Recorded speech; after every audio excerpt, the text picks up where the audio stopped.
Hi folks, Nick here from the Main Street Talk podcast. Are you thinking about your next Disney vacation? I can help you plan that vacation at no extra cost to you. As a travel genie at Genie Travel Company, I keep an eye out for the latest and best Disney promotions and then apply them so you get the most value for your vacation. Contact me at nick.garcia@genietravelco.com. And if you enjoy our podcast, please give us a rating in your player. Enjoy this week's show.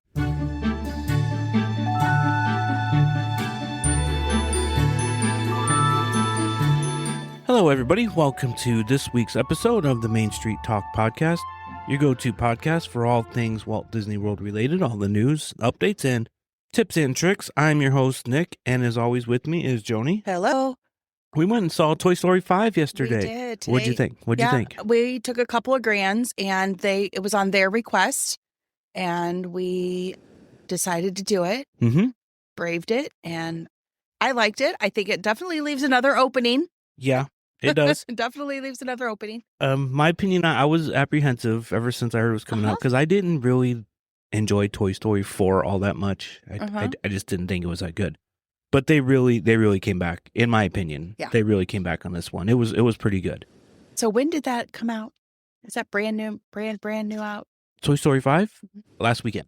So it is newer. Yeah, it's brand new. For us to hear. Oh, I'm yeah. surprised it was at our little community theater already. Well, yeah, it came out last Friday, I think. I got some numbers on that later in the show. Okay.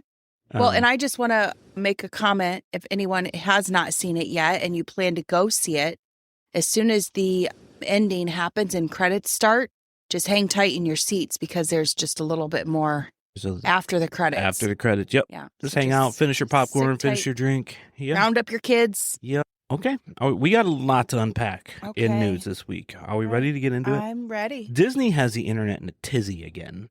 Sorry, say that Disney again? has the internet in a big tizzy again. Oh, okay. We're going to get into that. We're going to unpack that. But first, they announced a bunch of holiday stuff. So we're going to start with that. So they announced this holiday season will run from November 30th through January 6th. And they announced, along with this, their special offers for the holiday seasons. All guests can save up to 20% on select rooms with the Disney Resort Collection this holiday season. This offer is available for stays from October 4th through December 24th. Another one is eligible Disney Plus subscribers enrolled in the Disney Plus Perk program can receive a free Park Hopper add-on and save up to 25% on Disney Resort Collection hotel rooms when purchasing a 4-night, 4-day room ticket package. This offer is available for stays from September 25th through October 8th, October 19th through 31st, and November 15th through 28th, and December 13th through 24th. All these details I was going to say that's a lot of dates. All these details are on the website under the special offers tab. So, the Florida residents can save up to 25% for stays October 19th through October 31st, November 15th through November 28th, and December 13th through 24th. And annual pass holders can save up to 30% on select rooms with the Disney Resort Collections from October 4th through December 24th. Like I said, those are all in the special offer tabs on the website. Contact me if you want to take clear advantage. as mud. If it's clear as mud to anybody, contact me. We can go over everything. The Disney Plus one, that's a pretty good deal. They're pretty scarce because they only allow so much inventory. And from what I saw the other day, it was pretty scarce. But you don't know until you try. So contact me or just hit that special offers tab. Okay. Mickey's Very Merry Christmas Party will run on select nights from November 8th to December 22nd. Event tickets are $189 to $229 per adult plus tax. And obviously they, by date, they range by price. Sure, of course. Plus save $10 per ticket for children's ages 3 to 10. The party begins at 7, but you can get into Magic Kingdom at 4 o'clock on those nights. Oh. 7, huh? I thought it started at 6 last time. No, it's been 7. Oh, has it? Okay. Yeah. And the Disney Starlight Parade will not perform on evenings when the Very Merry Christmas Party is going on. So just keep that in mind if you're going to the party or if you're there on a party day. 2026 Jollywood Nights dates. This was interesting. This year, Jollywood Nights returns on select nights from November 7th through January 5th. The first time this event will go into January. Oh. Event tickets are $169 to $199 per ticket plus tax, plus save $10 per ticket for kids ages 3 to 9. And you can enter the park this year starting at 5:30 before the event begins at 7:30. Okay. The Epcot International Festival of Holidays, presented by Advent Health, runs November 27th through December 30th. And as always, for more information on all these, because they have all the dates and everything, just visit their respective websites. In addition to Christmas shopping, Disney Springs at Walt Disney World will have its returning Christmas tree stroll, nightly snowfall, live entertainment, and Santa Claus meet and greet. Meet Santa? Of course. Okay. Some sad news on the holiday front and some confusing, and this is what got the internet in a tizzy, the second part of this. Disney announced the Grand Floridian Resort Gingerbread House will not return for the 2026 holiday season or for any future years, as Disney is permanently retiring the Gingerbread House. A lot of opinions on that, obviously. Yeah. Here's where Disney got internet all up in arms. Is there going to be restrictions on resort hopping this year? Very confusing verbiage in the holiday announcements has the internet all up in arms. Mainly due to the Disney Springs transportation change that actually started taking place today on June 28th. A reminder, you have to be a Disney resort guest to get on the transportation at Disney Springs or have a dining reservation or Enchanted Extra reservation at a hotel. If you are staying offsite without any of those, you cannot get on the transportation from Disney Springs. So this is what the verbiage says. During, in the holiday when they're talking about the resorts being decorated and stuff, this is quoted. For guests staying at the resorts or for those with a valid dining reservation, the Disney Resort Collection offers a wide array of bright and merry holiday decor. Disney has not responded to any of these people's for clarification or comment. That's very vague verbiage. And, like I said, with the Disney transportation restrictions, what does it mean? What does it mean? I'm lost. There's a couple trains of thought here. So they're staying. By this being said, are they saying you can only resort hop to see the holiday decorations if you're a Disney resort guest? That's one option. Are they saying, option two, you can only go to your own resort you're staying at? You cannot resort hop. Three, how are they going to... Is this just absolutely a big deal or nothing? I think it's number 3 because how are they going to... It's always been open for resort guests to go to. So is Disney Springs. I know, but these are customers to stay at resorts.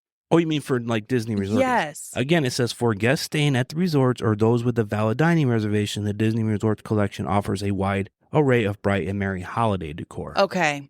That verbiage is really getting people. What do they mean? Are they? So if you don't have a reservation to stay at a resort or some sort of excursion, right.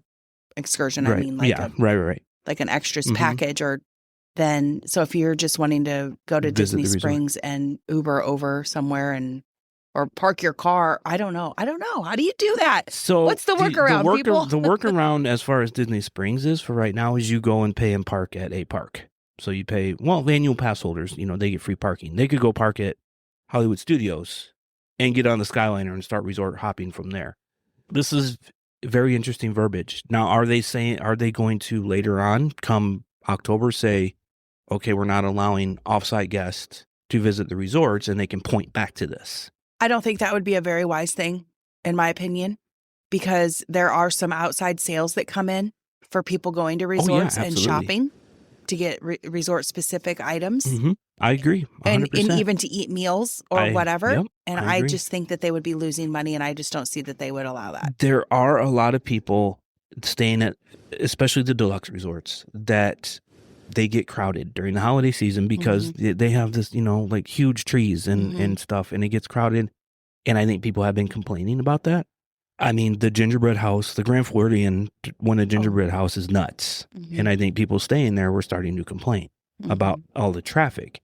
We'll see. This could be nothing, or it could be, I think the reason, I ours said, gets pretty kingdom. Jumbo House was extremely crowded with the tree and Christmas. There was a photo pass photographer taking pictures in front of the tree. So, but experiences that are sometimes once in a lifetime, and I don't think they should be yanked away from people. No. So we'll see. This could be a big nothing. It could just be verbiage. I hope so. I hope they still allow people to come in and enjoy those types of things and not feel like they have to spend or pushing people to spend extra money that they don't need to, in my opinion. Yeah. And from their point of view, maybe this is a way to entice people to stay at their resorts instead of staying off site. And again, this could be nothing, or it could be something. We don't know. But even locals coming in. Right. I mean, No. There's a lot of debate about this on all sides. Well, hopefully they come to a conclusion soon. Yeah. I'm sure. This, like I said, might be nothing. Well, I'm sure we'll hear more on it by next week, maybe, hopefully. As I stated, the Disney Strings transportation restrictions started today. I saw some pictures. There's basically barricades up and a line to go through to scan your Magic Band before you get onto the transportation system for the buses and for the boat as well. So, all right, let's get into the regular news. Oh, my goodness. Okay. Yeah, it's a lot. Yeah, it was a lot. Magic Kingdom. I'm still okay. I don't know if I mentioned this last week. I could have. Annual pass holders reservations are at capacity for July 4th. Because I know it came in the late in the weekend. I don't know if I mentioned it. But at any rate, July 4th, if you're an AP holder, Magic Kingdom is at capacity. Permits are starting to be filed for the Carousel of Progress. And Pete's Silly Sideshow reopened a day early at Magic Kingdom. It was supposed to open on the 27th, and they opened up on the 26th. And Walt Disney World quietly added Captain Jack Sparrow to the entertainment list of the Mickey's Not So Scary Halloween Party recently. They just kind of threw him in there on the website. He is now listed among other entertainment offerings, but he's very, very sparse on what he will be doing. But he will probably be over by the ride, I'm sure. Over at Epcot. And it looks like Disney is preparing for an exterior refurbishment of Steinhaus in the Germany Pavilion at Epcot. Yep. Rowing planters, scrim, and scaffolding now block the shop's main entrance. Hollywood Studios. 7 new dishes debuted at the Hollywood Brown Derby and Disney Hollywood Studios. And this is pretty cool.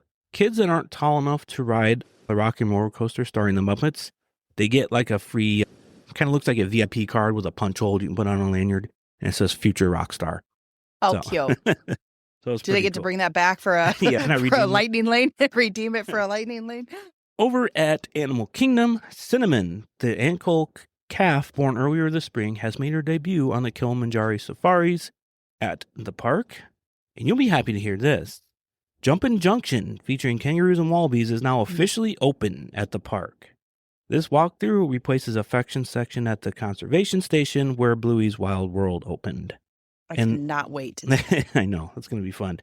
The Merry Menagerie will be back at Disney's Animal Kingdom this holiday season alongside the Tree of Life Awakening Holiday Edition. And Mickey and Minnie will be in their holiday attire. All right, that's it for park news. Now we're on to miscellaneous. This was the best news I've had in a long time. And if you follow Facebook, I was all happy about it too.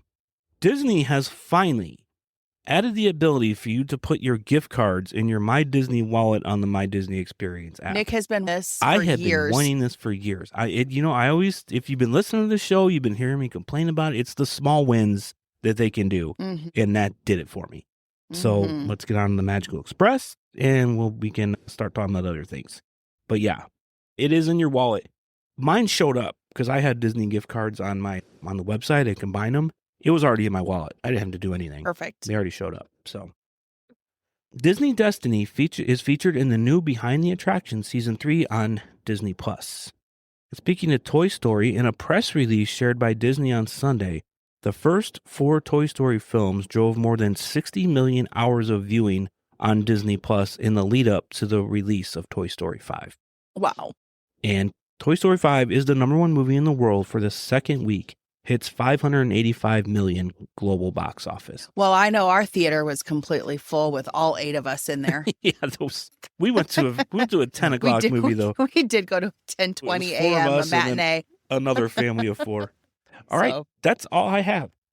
Okay. I mean, that was quite a bit. Yeah, but it's a lot to absorb. All right, let's go on to Spotlight on Attraction.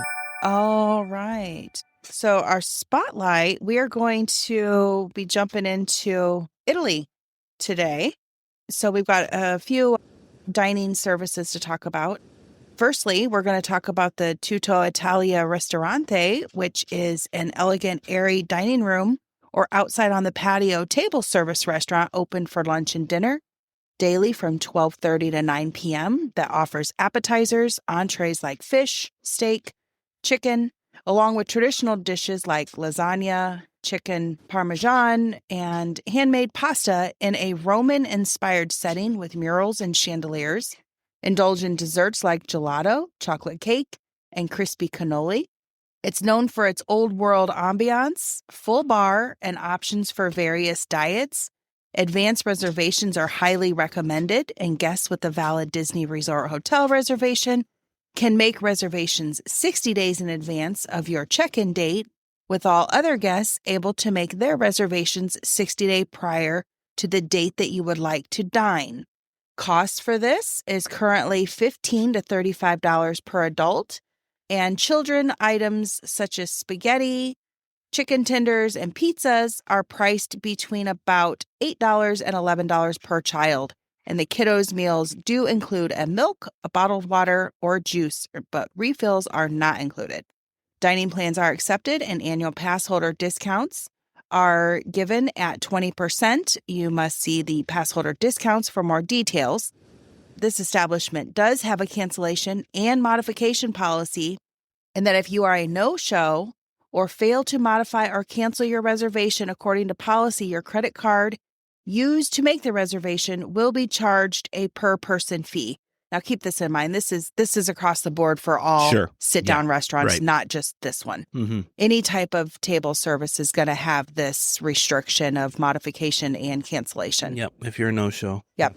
So that takes us over to the Tutto Gusto wine cellar, which is next to the restaurant. You can relax in this cozy rustic wine cellar with stone walls, low lighting, and arched ceilings, and experience the flavors of Italy. Recalling an authentic Italian wine cellar, Tutto Gusto offers over 200 bottles of Italian wines, plus beer and a small plates menu of meats, cheeses, panini, pasta, and desserts. Annual pass holders, again, can receive 20% off through September 30th of this year. See pass holder discounts for additional details, terms, and conditions. So I don't know if they rotate these kinds of things for pass holders or not. But anyway, 20% off through the end of September. Now we're going to run over to the Via Napoli Ristorante and Pizzeria, which is where you can discover authentic Italian cooking, including hearty pastas, fresh salads, and pizzas perfected in a wood-burning oven. This is a casual table service where they serve lunch from 11:30 to 4 and dinner from 4:05 to 9.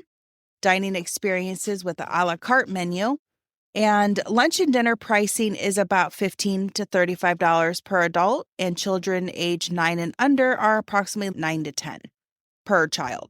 It was voted the Critics' Choice for Best Theme Park Restaurant by Orlando Sentinel.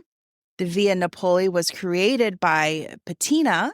The renowned Patina Restaurant Group also operates the popular Naples Ristorante and Pizzeria in Disneyland Resort, and the Naples 45 Ristorante and Pizzeria in New York City, which was awarded the coveted La Vera Pizza certification. The same cancellation and modifications policies obviously apply there as well. And then for our quick service, we're going to go over Gelateria Toscana, and they are serving authentic Italian gelato, sorbets, and pastries, along with coffee, beer, wine, and cocktails like their Italian margarita. It's known for its classic and seasonal gelato flavors, decadent desserts like cannoli, and this one I don't know how to pronounce, and I apologize, Zeppole. Never had it, don't know what it looks like, but there they've got it. And a shaded courtyard for seating. Hours here are 11 a.m. to 9 p.m., with most snack items falling under $15 per person. Also note that adult boozy beverages range from $17 to $19. So for entertainment here in our Italy pavilion, we have Sergio, and he is located in the main courtyard of the Italy pavilion and typically performing multiple times per day. Laugh along with this master juggler and mime as he delights you with his light-hearted old world act. With each performance lasting approximately 15 minutes, you can enjoy the antics and impressive skills of Disney's resident juggler. Cheer loud enough and he may invite you to become part of the act. Note that his schedule can vary, and he is occasionally replaced by rotating performers like the Acrobato balancing act from the France Pavilion. So be sure that if you're wanting to see him and you're looking around for him, to check the My Disney Experience app for accurate schedules and showtimes. So that's what I have to tie up Italy. Italy. Okay. Thanks, Joni. You are very welcome. On to This Week in Disney History. We start on June 28th, 1929. Mickey Mouse brought a new friend to the farm with the theatrical release of The Plowboy. While Mickey is busy flirting with Minnie, audiences also met a clumsy but lovable farm horse named Horace Horsecollar, making his very first film appearance. Next, we go to July 4th, 1955. Just 2 weeks before Disneyland's official and famously chaotic opening day, Walt invited studio employees, construction workers, and their families to a special sneak preview. They wandered down Main Street, experienced a jungle cruise before its iconic striped canopies were added, and enjoyed one of the railroad's first passenger runs as Walt proudly welcomed guests into his dream. June 28th, 1987. A massive day for Disney royalty. Your girl, listen up. Snow White received the 1,850th star on the Hollywood Walk of Fame in celebration of her film's 50th anniversary, becoming the first female animated character ever honored with a star. Well, of course. And, June 28th, 1988, Walt Disney World welcomed its crowning jewel of luxury. The Grand Victorian-themed Grand Floridian Resort and Spa officially opened its doors, forever transforming the skyline of the Seven Seas Lagoon. This I did not know.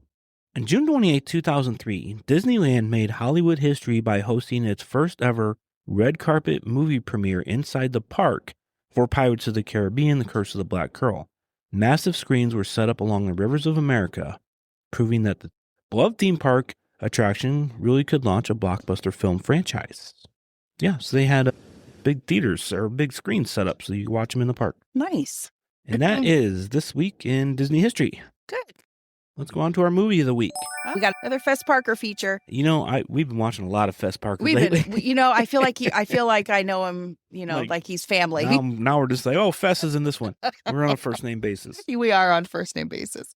We were talking about the 1958, The Light in the Forest. This film was first appeared July 8th, 1958. It has a runtime of 94 minutes. The budget is not known or not clarified. I looked couldn't find it. It was just such a wide array of information. And I was, calculating from different sources, and I just didn't feel comfortable enough reporting on it. So, and I went to what is Walt Disney report on it, and it was unfounded. So anyway, we're going to leave it at that. Box office did pull in about $2 million, though. Directed by Herschel Dougherty. It was written by Lawrence Edward Watkins, cinematography by Ellsworth Fredericks, with music by Paul J. Smith and orchestration by Franklin Marks. It is based on the 1953 novel of the same name by Conrad Richter. And though it is a work of fiction and primarily features fictional characters, the novel incorporates several real people and facts from American history.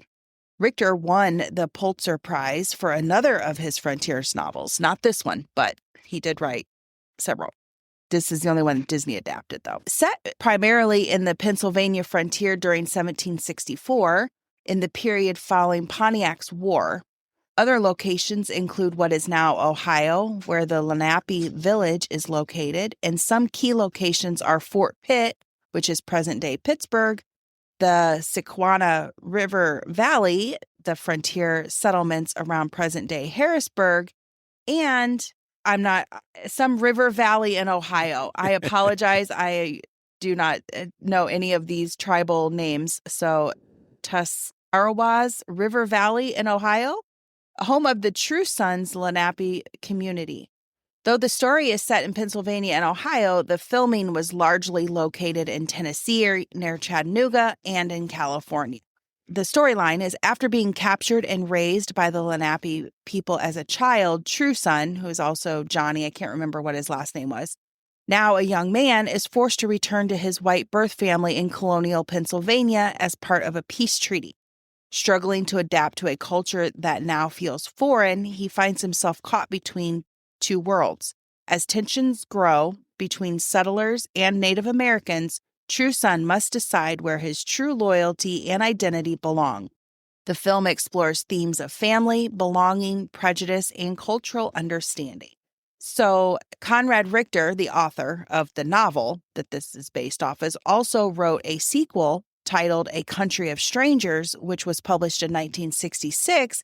And that novel follows True Son's efforts. It's him as he's already kind acclimated and accepted that where he's gonna end up.